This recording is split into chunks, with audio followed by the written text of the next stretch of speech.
वाला बिहारी के लुटबे कइल, गरीब लोग के सपना टूटबे कइल। लुटे वाला बिहारी के लुटबे कइल, गरीब लोग के सपना टूटबे कइल।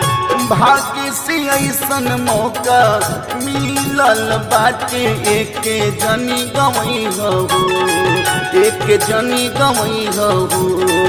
पर शांत किशोर के अब की चाचा सीएम बनई हो, पर शांत किशोर के अब की चाचा सीएम बनई हो।